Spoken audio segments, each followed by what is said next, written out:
Assalamu alaikum. Welcome to my YouTube channel.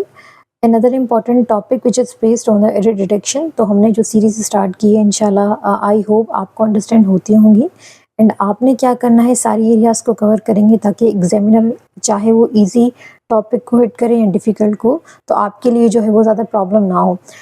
Anyways हम अपने topic पे आते हैं। अब क्वेश्चन नंबर 1 मैंने यहाँ पे लिखा है if it rain I am stay home. आपने हमेशा याद रखना है जो कंडीशनल सेंटेंसेस होते हैं। अब आप कहेंगे कि हमें कैसे पता चले कि कंडीशनल सेंटेंस क्या होते हैं। जब भी सेंटेंस में इफ़ यूज़ हो इट मीन्स वो क्या है, कंडीशनल सेंटेंस है। तो कंडीशनल सेंटेंस जब इफ़ से स्टार्ट होते हैं तो उसमें क्या होता है, एक रूल होता है कि एक पार्ट जो इफ़ वाला पार्ट जो होता है वो सिंपल प्रेजेंट होता है, द नेक्स्ट हमारे पास क्या होता है फ्यूचर में होता है। तो इसका मतलब अगर रेन होगी तो क्या होगा कि मैं घर पे ही रहूँगा। मतलब एक आपने एक परसेप्शंस आपने प्रेडिक्शन बताई एंड उसके बाद आपने इसका कॉन्सिक्वेंस पता कि अगर ये होगा तो मैं ये करूँगा। तो इसका जो पहला पार्ट होता है वह सिंपल प्रेजेंट में होता है एंड नेक्स्ट पार्ट क्या होता है उसका फ्यूचर में होता है। तो कंडीशनल सेंटेंस में जब भी इफ़ होगा तो जहाँ जिस पार्ट में इफ़ होगा उस पार्ट को आपने प्रेजेंट रखना है, जो नेक्स्ट पार्ट होगा उसको हमने फ्यूचर में करना है।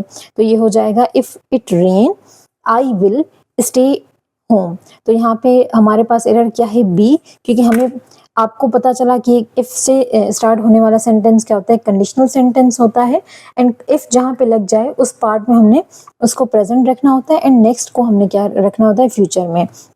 तो एरर हमारे पास है सी, यहाँ पे हो जाएगा विल हो जाएगा। नेक्स्ट पे आते हैं my friend Amna shall completed her task. अब अगेन आपने याद रखना है जो भी मॉडल वर्ब्स हैं उनके बाद जो है वो वर्ब हमेशा उसकी वर्ब की हमेशा फर्स्ट फॉर्म यूज होता है। अब शल, वर्ड, ये सब हमारे पास क्या है, मॉडल वर्ब्स हैं। अब मॉडल वर्ब के बाद कभी भी वर्ब की जो है वो सेकंड फॉर्म नहीं आती। My friend Amna shall complete her task. तो मॉडल वर्ब जब भी आपने देखा उसके बाद हमेशा वर्ब की फर्स्ट फॉर्म लगती है, सेकंड फॉर्म नहीं होती। तो यहाँ पे कंप्लीटेड है सेकंड फॉर्म में, इट मीन्स दैट कि हमारे पास एरर क्या है, ऑप्शन बी। तो ये यहाँ पे हो जाएगा कंप्लीट जस्ट आएगा, कंप्लीटेड नहीं आएगा। ओके जब भी आपने मॉडल वर्ब देखा उसके बाद वाला आपने बस माइंड में बिठाना है कि उसके बाद हमेशा वर्ब की फर्स्ट फॉर्म आती है, सेकंड फॉर्म नहीं आती। थर्ड पे आते हैं I knowing the answer to the question. अब अगेन हमने देखा कि जो भी हमारे पास स्टेटिव वर्ब होते हैं उनमें हम आईएनजी यूज नहीं करते, वो हमारे पास सिंपल नो होता है जैसे। तो हमने देखा यहाँ पे ये एक्शन वर्ब नहीं है, एक्शन वर्ब में हम आईएनजी यूज करते हैं। अब ये यहाँ पे क्या है, स्टेटिव वर्ब है।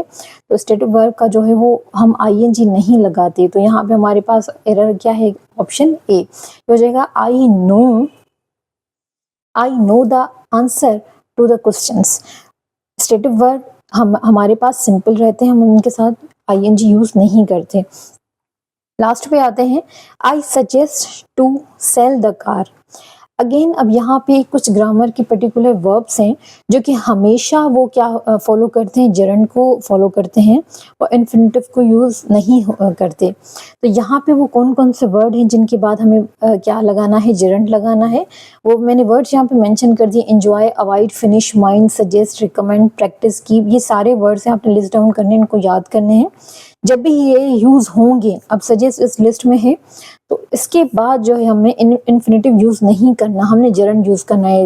इन्फिनेटिव क्या होता है, जो टू प्लस जो है वर्ब होता है ये यूज नहीं होगा। यहाँ पे क्या हो जाएगा, सेलिंग यूज हो जाएगा।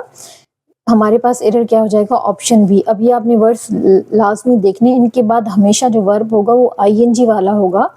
टू इन्फिनेटिव मतलब टू के साथ जो वर्ब होता है वो यूज नहीं होगा। तो आपने ये लिस्ट हमेशा याद रखनी है ताकि अगर एग्जाम्स में अगर इस वर्ड से कोई भी आपके पास एरर है तो आप इजीली फाइंड आउट कर सकें। Thank you, all the best, अल्लाह हाफिज़।